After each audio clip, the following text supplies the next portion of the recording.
terre. Tu as révélé aux tout petits les mystères du royaume. Alléluia, Alléluia, Alléluia, Alléluia,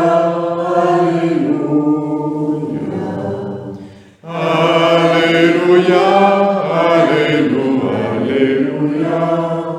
Alléluia, Alléluia, Alléluia.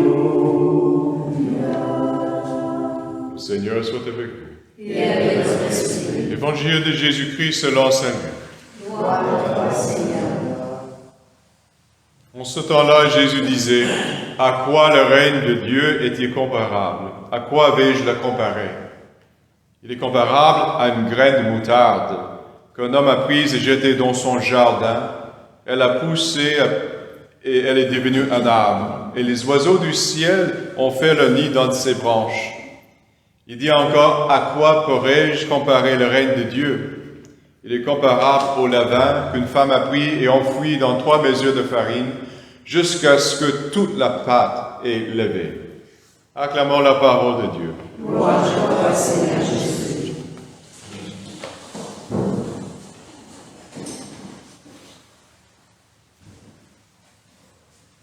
Le Père du ciel nous a révélé les mystères du royaume parce que nous sommes tout petits.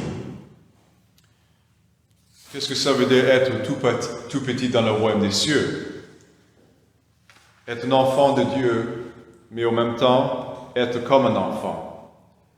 Et je parle particulièrement de la condition de l'humilité. Être ouvert, vulnérable, innocent, mais surtout de vouloir apprendre.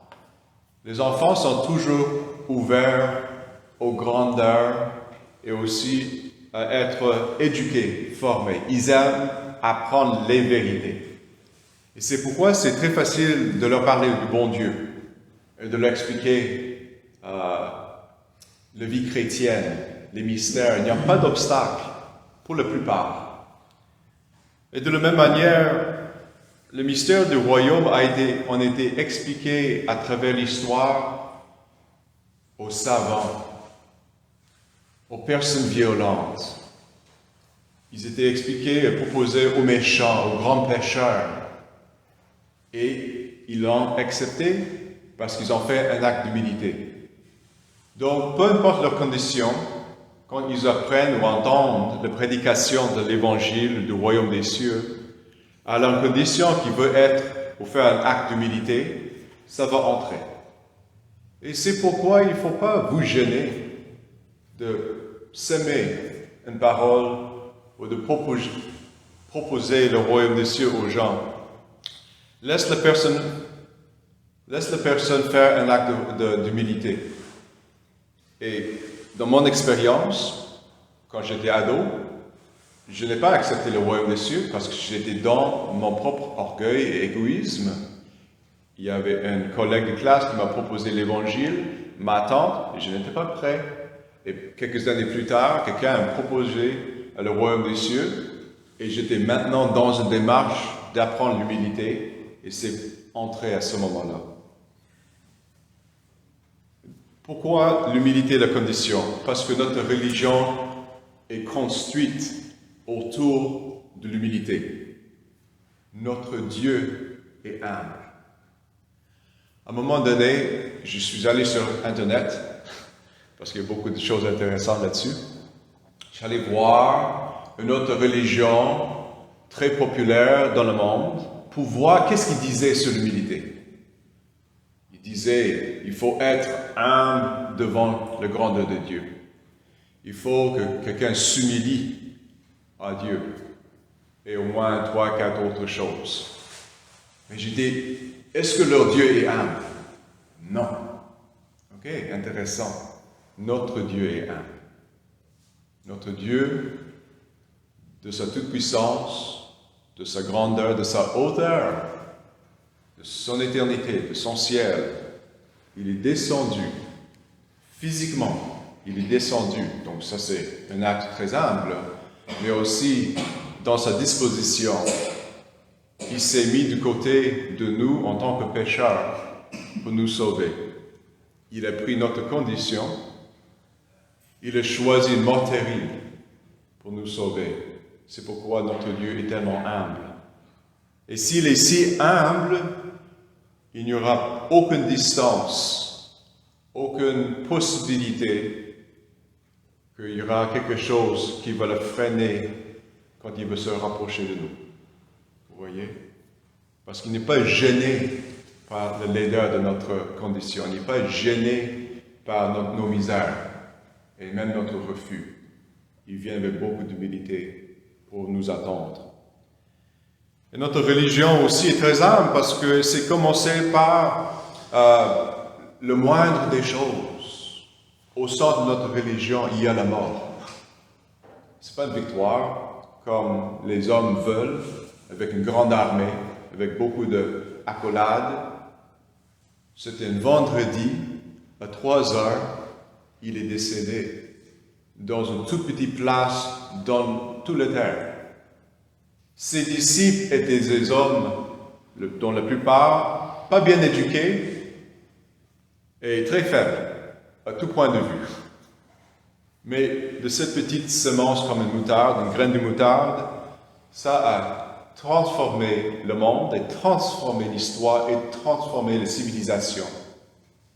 C'est pourquoi nous devons comprendre que l'humilité et le fait que Dieu utilise des choses de cette manière, nous devons avoir grande confiance que le royaume des cieux, peu importe ce qu'il arrive dans notre vie et à l'avenir, sera toujours présent pour être la levure dans la part.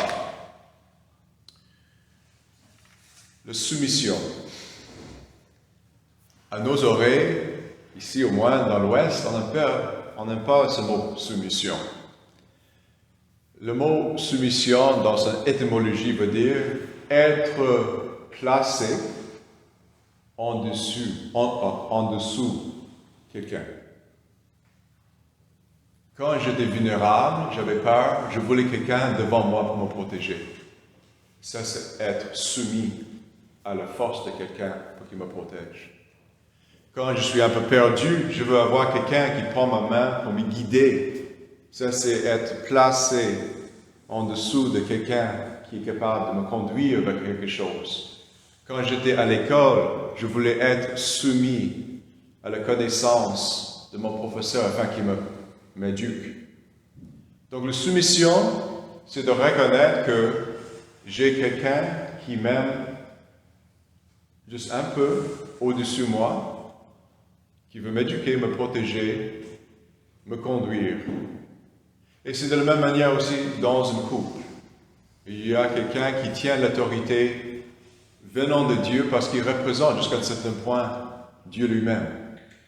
Mais l'autre personne représente l'Église qui est remplie de vie, qui est remplie avec des expériences et aussi beaucoup de talents. Et comme Dieu et l'Église sont toujours ensemble pour faire le royaume des cieux, de la même manière, un homme et une femme doivent toujours collaborer ensemble pour faire une église domestique, une famille.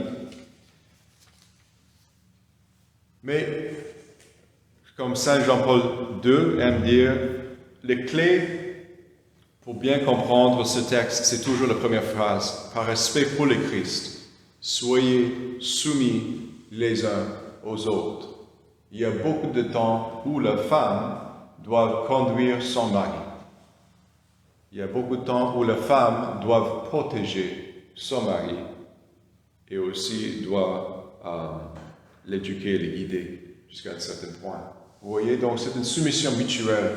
Et plus que les gens apprennent qu'il n'y a aucune domination, aucune rivalité dans un couple, surtout dans un mariage chrétien, plus que c'est plus valorisant. Et que le mariage va aussi produire les enfants qui sont épanouis, indépendants, mais aussi très capables de suivre quelqu'un et vouloir aller jusqu'au ciel.